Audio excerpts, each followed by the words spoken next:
Magluluto muna ako ng Bicol Express. Ito yung baboy, yung gata. Ayan o. Piniga ko na yung gata. At ito yung aking mga gagamiting ricado, mga sangkap. At syempre yan yung ating dragon beans. Ayan o. May alamang, yung sili. Ito sili to eh. Siling green, siling pula. Yan. Bicol Express. Oragon style. Right. Sangkot sa ko muna tong baboy. Yan, palambutin ko muna ng konting minuto.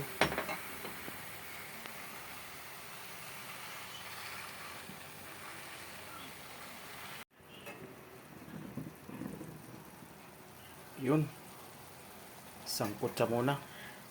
Pinalabas ko yung katas niya para maluto na siya dyan, oh, bago mamaya igigisa natin sa ricado at lalagyan ng gata.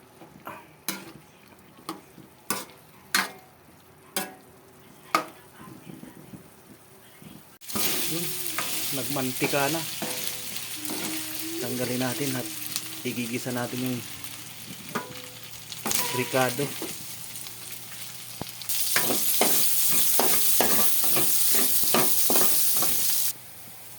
Yan, lagay natin. Lagay yung gata.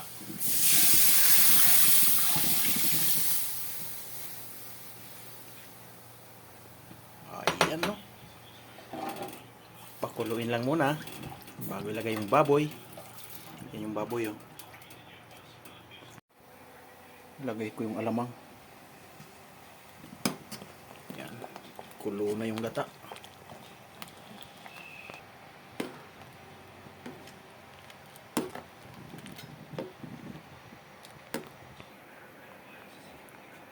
Lagay akong konting asin. Matabang yung ano, alamang. Hinugasan ko kasi.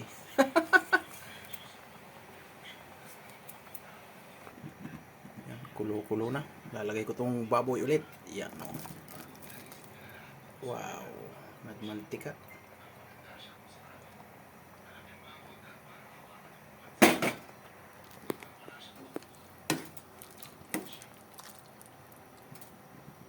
Bicol Expressway.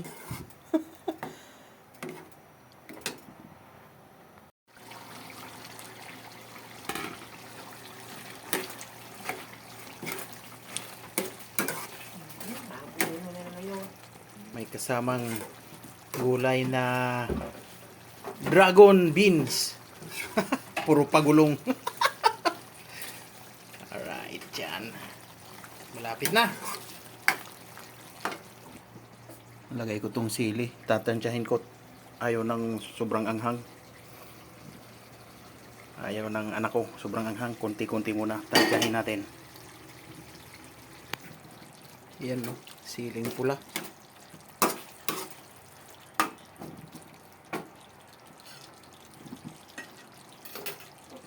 Next, siling green. Yun, no.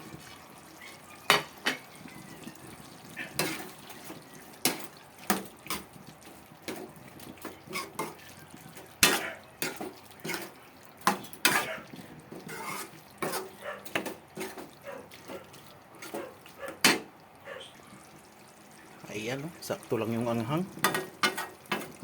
Pwede na.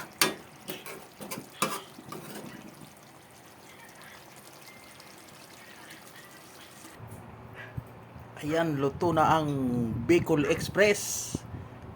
Oragon style yan, no? Oh, nagmamantika. Grabe.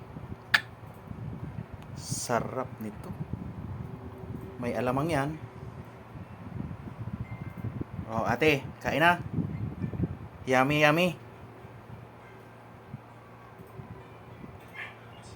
Oh. Lobat na. Ito naman ang pagkain ni Mrs. Oh.